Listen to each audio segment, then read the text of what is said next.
बंदा भी बनते जी। जय भीम नमो हम्म। बुद्धाय पंथक बात करो। जैसे कि स्मृतिमान रहना तो ठीक है, स्मृति। मगर जो सती संप्रजन्य है, संप्रजन्य को हम कैसे समझे? शायद संप्रजन्य को कैसे समझे, ये मेरा प्रश्न था। सती संप्रजन्य। शॉर्ट में बताएंगे तो संप्रजन्य का मतलब है जो आपको महसूस होता है। अनित्य है बोलने से आपको अनित्य महसूस नहीं होता है ना।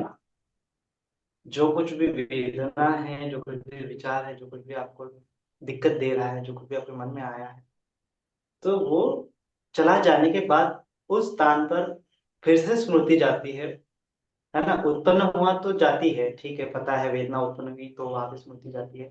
लेकिन वो जब वेदना खत्म हो जाती है तब भी वहां पे स्मृति ले जाना उस पॉइंट पे अनिवार्य है। तब जाके वहां पे प्रज्ञा के साथ चित्त को एहसास होता है कि थोड़ी देर पहले जो वेदना यहाँ पे उत्पन्न हुई थी, जो विचार यहाँ पे उत्पन्न हुआ था, जो इमोशन यहाँ पे उत्पन्न हुआ था, वो अभी नहीं है। तब जाके उसको एहसास होता है कि अरे ये तो इम्परमानेंट है, मैं कितना उसको लेके घूम रहा था। तो उसको बोलते हैं संप्रज्ञान, माने कि अनुभव का ज्ञान, विजडम का ज्ञान, है ना। इस प्रकार से आपने स्पर्श कर लिया उस ज्ञान को, उस अनित्य के बोध को, दुख के बोध को, अनात्म के बोध को, उसको बोलते हैं संप्रज्ञान। तो जब तक वो अनुभव नहीं होता तब तक उसको संप्रज्ञान नहीं बोलते। इसीलिए संप्रज्ञान कैसे डेवलप करना है वही तो भगवान जी ने समझाया है कि आपको जाने के बाद फिर वहां पे कंटेम्पलेट करना चाहिए। अरे मैं किस चीज को पकड़ रहा था, अभी वो चीज छूट गई तो कितना हल्का हल्का लग रहा है, बेवजह में उसको मैं मेरा मान रहा था, अनात्म बोध। तो इस प्रकार से अनित्य दुख अनात्मा फिर दूसरे टाइम जब वो उत्पन्न होगी तब उसी दृष्टि से, अरे पिछली बार मैंने इस वेदना को जाना था तो वो किस प्रकार से अनित्य थी, उसी प्रकार से मैं अगर जानूंगा तो ये अनित्य नजर आएगी। तो ये स्मृति है। फिर उसका फिर से अनुभव होगा, उत्पन्न होगी, खत्म हो जाएंगी, फिर से अनुभव होगा, अरे ये तो खत्म होगी, तो ये संप्रज्ञान है। इस प्रकार से संप्रज्ञान से स्मृति बढ़ती है, स्मृति से संप्रज्ञान बढ़ता है। बंदा में आदरणीय बनते जी। सुखी थी। नहीं, आपने बताया कि पूर्व जन्मों का रहता है, तो गांव में एक फैमिली है, उनके 5 बच्चे हैं और माता पिता दोनों बोलते हैं, ठीक है एकदम, लेकिन उनके बच्चे हैं 3, तो वो गूंगे बहरे हैं, बोलते नहीं है बिल्कुल भी। और 2 बच्चे उनके बोलते हैं। तो ये क्या उनके मेडिकली कुछ प्रॉब्लम है, या फिर ये भी पूर्व जन्म की वजह से ऐसा है? वो मेडिकल प्रॉब्लम पूर्व जन्म की वजह से ही होता है, पूर्व कर्मों की वजह से होता है ना। तो कर्म कमस्व को भी भगवान जी ने बोला है कि मैं को क्या हो, कम हो, है ना। कमस्व को भी कम योनि, कर्म की वजह से मुझे योनि प्राप्त हो गई, या नाम रूप प्राप्त हुआ, ये सड़ायतन प्राप्त हो गए। अगर कर्म ही नहीं रहते तो मैं पैदा ही नहीं होता, कर्म ही नहीं होता तो मेरा अस्तित्व ही नहीं होता। तो मेरा अस्तित्व ही कर्म है ना। कर्म की वजह से ही मैं हूँ, कर्म ही मैं हूँ, सब कुछ जो है। और पठित समुत्पाद के माध्यम से हम कर्मों को समझ रहे हैं। तो ठीक है, उनके अकुशल कर्म है, सबके अकुशल कर्म होते हैं, किसी ना किसी ने किसी किसी कर्म अकुशल कर्म किए होते हैं, तभी तो हम इस संसार में दुख भोग रहे हैं, नहीं तो हम मुक्त हो जाते, है ना। तो भगवान जी ये समझाते हैं कि जो दुखियारे हैं उनके प्रति करुणा करनी है। ऐसा नहीं कि उनके बैड कर्म है तो उनको हेट्रेट करना है। अगर आप हेट्रेट करोगे, उनके प्रति द्वेष भावना करोगे, उनको निग्लेक्ट करोगे, उनको तुच्छ समझोगे कि इनके अकुशल कर्मों की वजह से इनको मिला है, तब जाके वो आपका अकुशल कर्म होगा, है ना। तब जाके आपने रियलिटी समझी ही नहीं, है ना। तो इसीलिए भगवान जी ने करुणा का उपदेश दिया है कि दूसरों के दुख जानो, है ना, दुख के स्वभाव को जानो कि कैसे ये लोग दुखिया है, कैसे अकुशल कर्मों की वजह से दुखी है। तो आपको डरना चाहिए आपके अकुशल कर्म में। पाप विरुद्ध बोला है ना उसको, पाप विरुद्ध बोला है, तो पाप करने का डर मन में होना चाहिए कि अगर मैं पाप करूंगा तो मुझे भी इस प्रकार से दुख मिलेगा, है ना। तो इसलिए उस व्यक्ति को दुख मिला है तो करुणा उत्पन्न होनी चाहिए। हाँ, तो अकुशल कर्मों की वजह से मिल रहा है ना, तो अभी करुणा के बाद मैत्री आती है कि उसको मुझे हेल्प करना चाहिए दुख से बाहर निकालने के लिए। चाहे कोई व्यक्ति गरीब हो, चाहे व्यक्ति कोई है ना, कर्मों के पिछले कर्मों के कारण परेशान हो, तो उसको हेल्प करो जाके। कि मैत्री, वही मैत्री है, हेल्प करना मतलब मैत्री है, उसको हेल्प करो कि इसके कर्म जो है सुधर जाए, और उसके कर्म सुधरने के पश्चात यह व्यक्ति सुख की दिशा में बढ़े। इसीलिए उसको धर्म समझा कि भले ही वो अकुशल कर्मों की वजह से, अभी जाने दो, अभी आपको कुशल कर्मों की बहुत आवश्यकता है, आप ज्यादा से ज्यादा कुशल कर्म करो, तब आपकी सिचुएशन अच्छी हो जाएगी।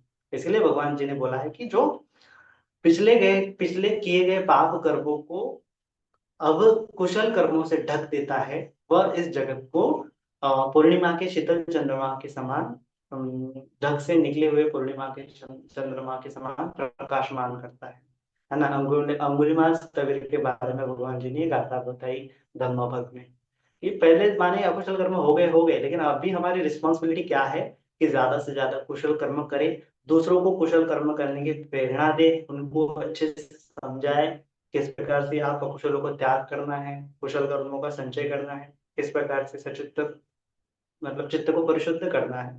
तो यही भगवान बुद्ध की शिक्षा है ना। उस प्रकार से ही तो हमें समझना है, और धीरे धीरे एक दूसरे का साथ साथ करते हुए, पारमिता बढ़ाते हुए हमें मुक्ति की तरफ जाना है। हम्म, हाँ बंटी जी, आपने छह हाँ इंद्रिय हाँ आंतरिक और छह इंद्रिय बाहर के हैं, उनके हेतु हाँ प्रत्यय से तो कोई संयोजन बनता है। संयोजन और हाँ चेतना में क्या फर्क है? संयोजन और चेतना सही एक ही है क्या? हाँ, गुड क्वेश्चन। संयोजन माने कि हम्म। चित्त ने जो पकड़ लिया है उसको संयोजन बोला है ना। चित्त जो बंध गया है उसको संयोजन बोला है। अभी उस संयोजन के बाद जो है चेतना उत्पन्न होती है। जिस प्रकार से अगर हम समझेंगे पठित समुत्पाद में, तो तृष्णा तृष्णा माने कि संयोजन में लिप्त हो जाना, उपादान माने कि संयोजन बांध लेना, पकड़ लेना, ग्रहण करना। अब उसके बाद बनता है भाव, है ना। जैसे ओ, तृष्णा बचा, उपादान बचा, भव बोला है ना। तो भव ही चेतना होती है। माने कि उस संयोजन के साथ अभी क्या करना है ना। संयोजन को और चाहिए और चाहिए, संयोजन को इस प्रकार से डेवलप करना है, उस प्रकार से डेवलप करना है। उस संयोजन के पीछे जो चेतना उत्पन्न होती है उसको चेतना बोलते हैं, है ना। उस संयोजन के साथ क्या करना है, ऐसा जो भाव है उसको चेतना बोलते हैं। थोड़ा सूक्ष्म है। अ, इसको अभिधम्मा के तौर पर अगर समझेंगे तो तीन चीजें होती उसमें जो है। चेतना कुशल है अकुशल है वो अपने को जानना है। हाँ, चेतना कुशल है अकुशल है वो तो जानना है हमें। और संयोजन जो है, मतलब हमें रियलिटी में क्या होता है कि संयोजन को पकड़ के ही चेतना उत्पन्न होती है ना। अगर संयोजन नहीं होगा तो चेतना कैसे उत्पन्न होगी, है ना। हाँ जैसे हाँ अच्छा, जरूर। तभी उसमें लिप्त होगा, तभी चाहिए का भाव उत्पन्न होगा। नहीं होगा संयोजन तो कैसे चाहने का भाव उत्पन्न होगा, है ना। तो हमें क्या करना है, हमें ये जो संयोजन उत्पन्न हुआ है उसकी रियलिटी को देखना है। क्या है उसकी रियलिटी? हाँ। अनित्य, दुख है, अनात्मा है।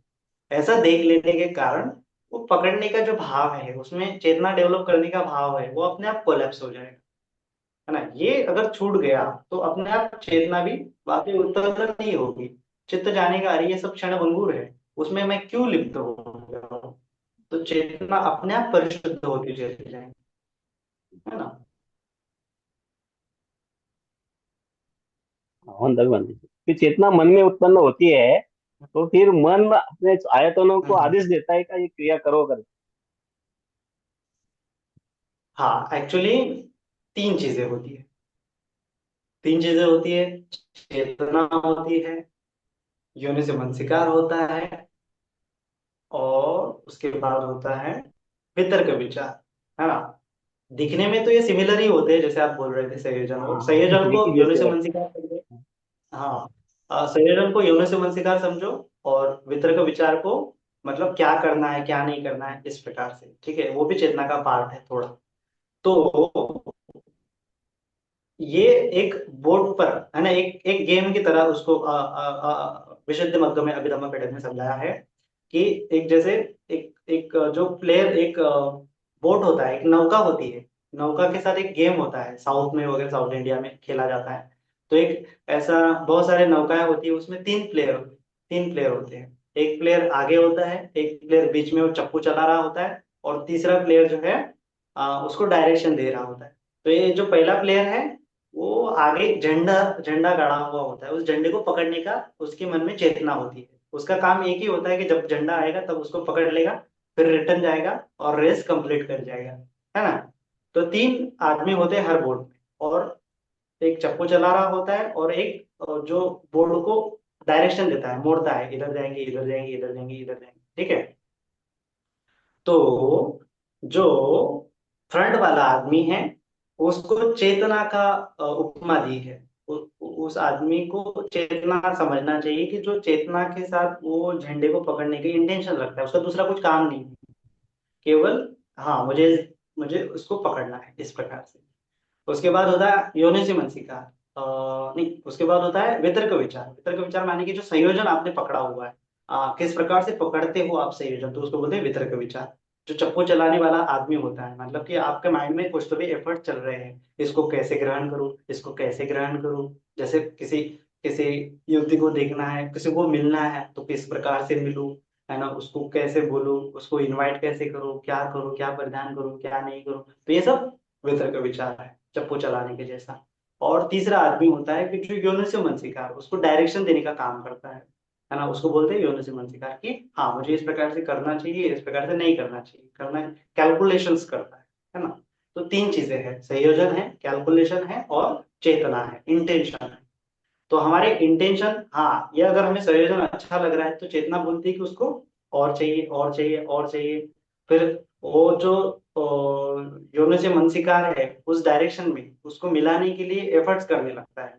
हाँ, कि कैसे, जैसे एक स्पर्श आपको अच्छा लगा, तो उस स्पर्श को और मिलने चाहिए और मिलने चाहिए, तो इसके लिए वो अलग अलग प्रकार के तरीके खोजने लगता है। तो ये यौन से मानसिकार और वितर्क विचार है। चेतना का एक ही अर्थ है कि मुझे चाहिए।